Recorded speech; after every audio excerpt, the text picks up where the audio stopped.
শুভ সন্ধ্যা সকলকে।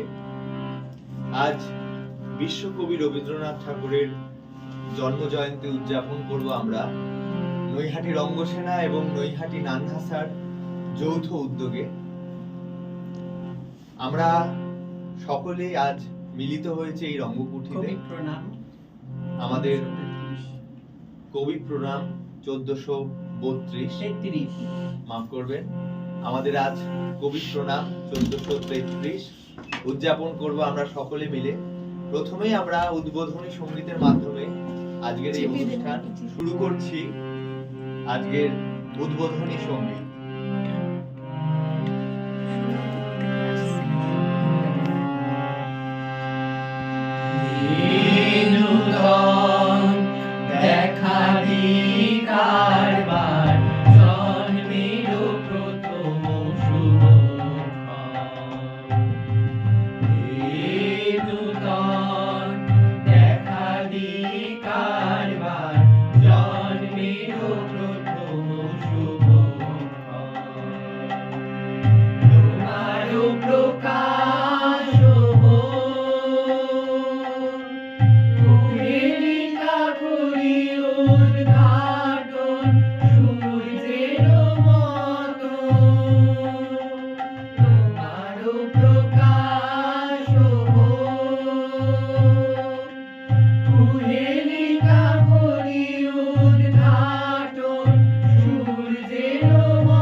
কোষাধ্যক্ষা শ্রীমতী অম্বালিকা অধিকারী এবং রঙ্গসেনার সভাপতি ধ্রুপদ ঘোষ মাল্যদান করবেন কবিগুরু রবীন্দ্রনাথ ঠাকুরের প্রতিকৃতিতে।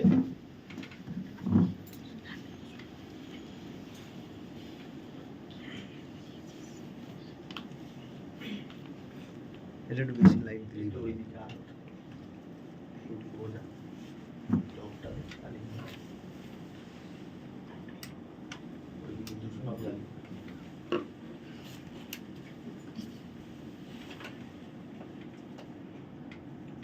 নৈহাটি নানহাসার পক্ষ থেকে শ্রীমতী অম্বালিকা অধিকারী মাল্যদান করছেন নানহাসার কোষাধ্যক্ষা। এরপর আমি আমাদের ছোট্ট সদস্য অমিত রিদকে ডেকে নেব। অমিত রিদ কবিগুরুর প্রতিকৃতিতে মাল্যদান করবেন। আমার মনে হয় ওই নিচটাতে দাও। হ্যাঁ, নিচে দাও।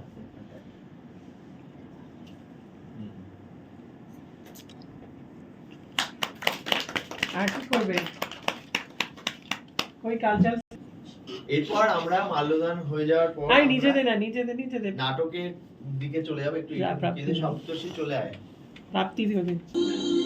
নিশুতি রাতের কালির আকাশে তারা ফুটেছে, বাতাস ঘুমিয়ে আছে, জলে ঝিল উঠছে না, গাছে পাতা হচ্ছে না। এমন সময় অন্ধকারে আলো ফুটলো। ফুল যেমন করে ফোটে, চাঁদ যেমন করে ওঠে, একটু একটু আরো একটু, সমস্ত পৃথিবী দুলে উঠল। পদ্মপাতার জল যেমন বলতে থাকে এদিক সেদিক, এধার ওধার সেধার। ঋষি চোখ মেলে চাইলেন, দেখলেন আকাশে এক আশ্চর্য আলো।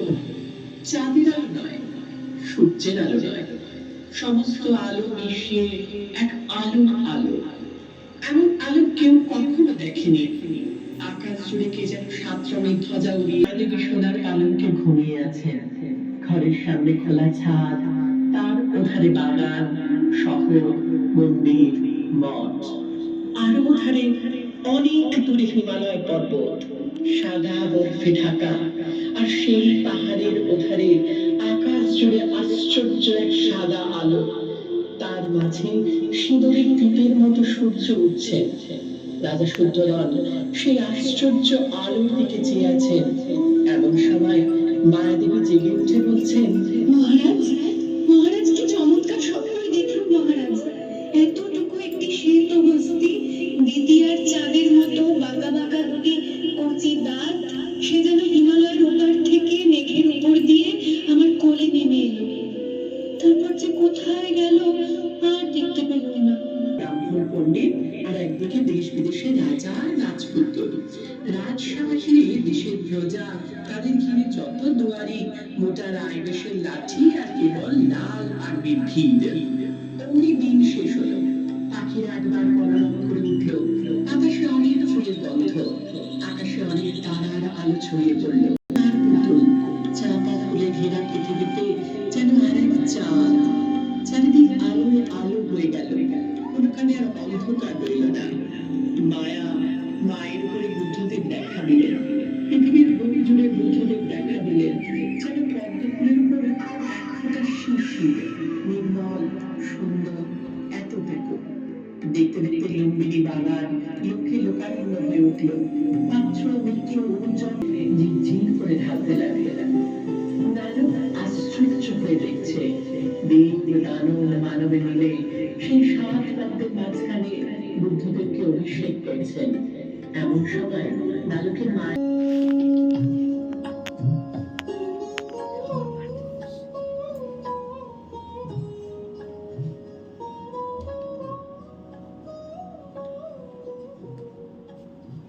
চলো ছন্দক, আমরা ওই জলাশয়ের দিকে যাই। নিশ্চয়ই ওখানে কোন হাসিদের মেলা বসেছে। দেখো দেখো কি সুন্দর। যুবরাজ, এখানে এলেই আপনি কেমন যাচ্ছেন? আপনি অসীম দয়ালু। হে ভগবান, দুর্বলের সৃষ্টি কি সবলের অত্যাচার সহ্য করার জন্য? যুবরাজ সিদ্ধার্থ, ওই হাঁস আমার, দয়া করে আমায় দিয়ে দিন। তোমার? কেন? হ্যাঁ আমার, কারণ আমি ওকে তীরবিদ্ধ করেছি। ও আচ্ছা, তাহলে এই ঘৃণ্য অপরাধ তুমি করেছো? পাপী বলতে পারো? এ তোমার কি মানুষ অসম্ভব রকম নিষ্ঠুর যে একটি একটি প্রাণী যে কারো কোনো ক্ষতি করেনি। তোমার বিরুদ্ধে গুরুতর অভিযোগ যে তুমি নাকি গোত্রে ন্যায়সঙ্গত শিকার ছিনিয়ে নিয়েছ। এই অভিযোগ কি সত্য? হ্যাঁ মহারাজ, তবে আমি শিকার নিতে প্রস্তুত। ক্ষান্ত দেবদত্ত, আমার এই রাজ্যে সুবিচার পদ্ধতি আছে যা প্রত্যেক দেশবাসীকে সসম্মানে পালন করতে হয়। যুদ্ধে মীমাংসার দাবি বর্বরচিত। এই বিষয়ে আমি আপনার সাথে একমত মহারাজ। রানী, তুমি সুবিচারের ব্যবস্থা করো যাতে দুই পক্ষই ন্যায্য বিচার পায়। আজ্ঞে। দেবদত্ত, তুমি ওই হাঁসটিকে তোমার কাছে ডাকো তো। আয় হাঁস আয়, আমার কাছে আয়, আয় বলছি, আয় আয় হাঁস। বেশ, ক্ষান্ত হও। যুবরাজ, তুমি ওই হাঁসটিকে তোমার কাছে ডাকো তো। আয় হাসায়, আমার কাছে আয়। আমি আদরে তোকে সেবা করব, আনন্দে তোর আশ্রয় দেব। আয় আয় হাস। ভালোবাসার ডাকে সাড়া দিয়ে এই হাঁসটি বুঝিয়ে দিল যে আশ্রয়দাতাকে চিনিয়ে নেওয়ার ক্ষমতা তোমার আছে। দেখো দেখো চন্দ্র, আমার স্নেহ ভালোবাসা দেখে বেচারা এবার খাবার চাইছে। এবার এর প্রতি আমার পূর্ণ বিশ্বাস। নির্ভয়ে বেঁচে থাকার সম্পূর্ণ অধিকার তোমার আছে। যুবরাজ, সম্পূর্ণ সুস্থ হওয়ার পর একে জলাশয়ে ছেড়ে দিলে এই ও সঙ্গী সাথীদের সঙ্গে আনন্দে বিচরণ করবে। ঠিক বলেছ ছন্দক, ওখানেই ও শান্তি পাবে, সুখে থাকবে। যুবরাজ, একে আমায় দিন, আমি এর পরিচর্যা করব, আর সুস্থ হলেই ওকে জলাশয়ে ছেড়ে দিয়ে আসবো। থাক ছন্দক, থাক, আমার কাছেই থাক। তুমি আমার অত্যন্ত বিশ্বস্ত সেবক ঠিকই, কিন্তু এর দেখাশোনা আমি নিজেই করব। আহতদের সেবায় আছে অসীম আনন্দ। এই পৃথিবী আমাদের সকলের, তাই সকলেরই বাঁচার অধিকার সমান। আজকের সভা এখানেই সমাপ্ত হলো। নমস্কার, শুভ সন্ধ্যা। আজকে কবি প্রণাম। তো আমরা সবাই একত্রিত হয়েছি রঙ্গকুঠিতে। তো ভাবতে ভালো লাগছে, এই কিশোর সিদ্ধার্থ নাটকটি এর আগেও দেখেছি আমি, এই নিয়ে আমার দ্বিতীয়বার দেখা। যত দেখছি এদের অভিনয় মানে আমাকে সমৃদ্ধ করছে, মনে হচ্ছে এদের থেকেও বোধহয় আমার কিছু শেখার আছে। ভুল ত্রুটি প্রত্যেকটা মানুষের মধ্যে হয়, ওরা তো নিতান্তই ছোট। খুব ভালো পারফরমেন্স। আরো সামনে আরো বড় বড় জায়গায় ওরা অভিনয় করবে, বড় রঙ্গমঞ্চে করবে, তখন আরো ভালো কিছু ওদের কাছ থেকে পাবার আমরা প্রত্যাশা রাখি।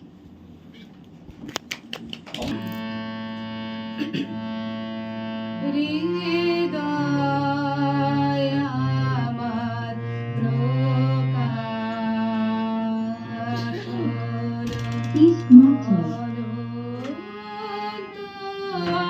আকাশে, হৃদয় আমার প্রকাশ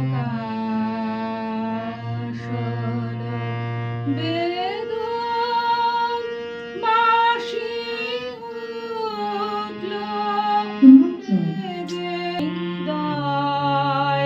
আমার প্রকাশ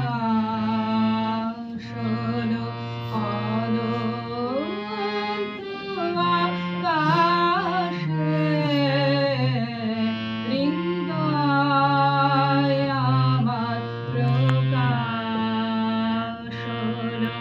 বেদন বাঁশি উঠল, বেজে বাতাসে,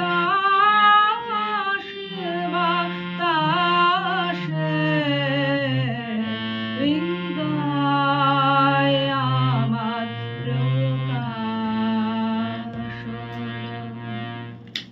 মোরে আরো আরো আরো দাও প্রাণ, প্রাণ ভরিয়ে তৃষা হরিয়ে, মোরে আরো আরো আরো দাও প্রাণ, তব ভুবনে তব ভবনে, মোরে আরো আরো আরো দাও স্থান, মোরে আরো আরো আরো দাও প্রাণ, প্রাণ ভরিয়ে তৃষা হরিয়ে, মোরে আরো আরো আরো দাও প্রাণ। প্রার্থনার একটি নৃত্য। আমরা এবার ডেকে নিচ্ছি সুদেশনা দিকে। তোমার নাম লেখা ছিল? আচ্ছা, সুদেশনা হালদার মহাশয়াকে আজকে আমাদের এই কবি প্রণাম অনুষ্ঠান নিয়ে। খুব ভালো অনুষ্ঠান হচ্ছে। এই সময়ে দাঁড়িয়ে যে কবি প্রণামের উদ্যোগ নেওয়া হয়েছে এবং নবীন প্রজন্মের মধ্যে কবিগুরুর যে প্রাসঙ্গিকতা সেটা তুলে ধরা হচ্ছে, এটার জন্য আমি নান্নাসাকে এবং তার সঙ্গে রঙ্গসেনাকে আমার কৃতজ্ঞতা জানাই। খুব সুন্দর অনুষ্ঠান হচ্ছে, আরও হোক। আর যে নাটকটি ওরা করেছে আমি প্রতিবার দেখেছি, এইবার আমার সবচেয়ে ভালো লেগেছে। আস্তে আস্তে আমি আশা করবো ওরা আরো উন্নত করবে। ধন্যবাদ।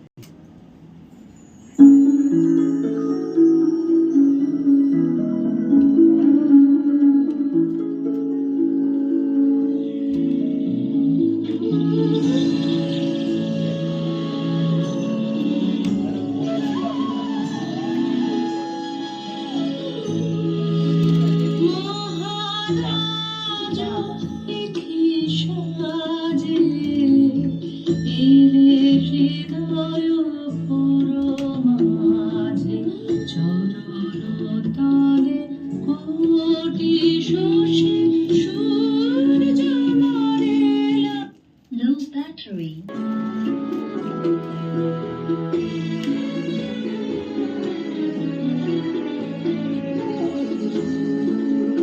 কিছু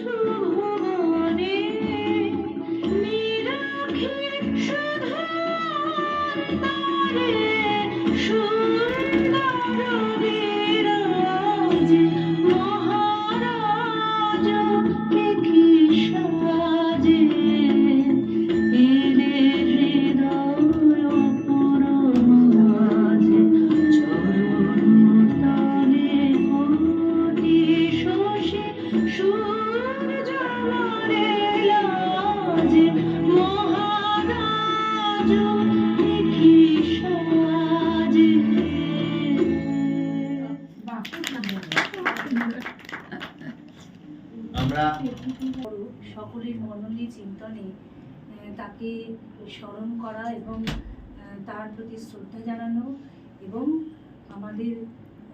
আমাদের ভিতরে প্রবেশ করিয়ে দেওয়া যে তিনি আছেন, তিনি ছিলেন, তিনি থাকবেন, আমাদের হৃদয় জুড়ে তিনি থাকবেন।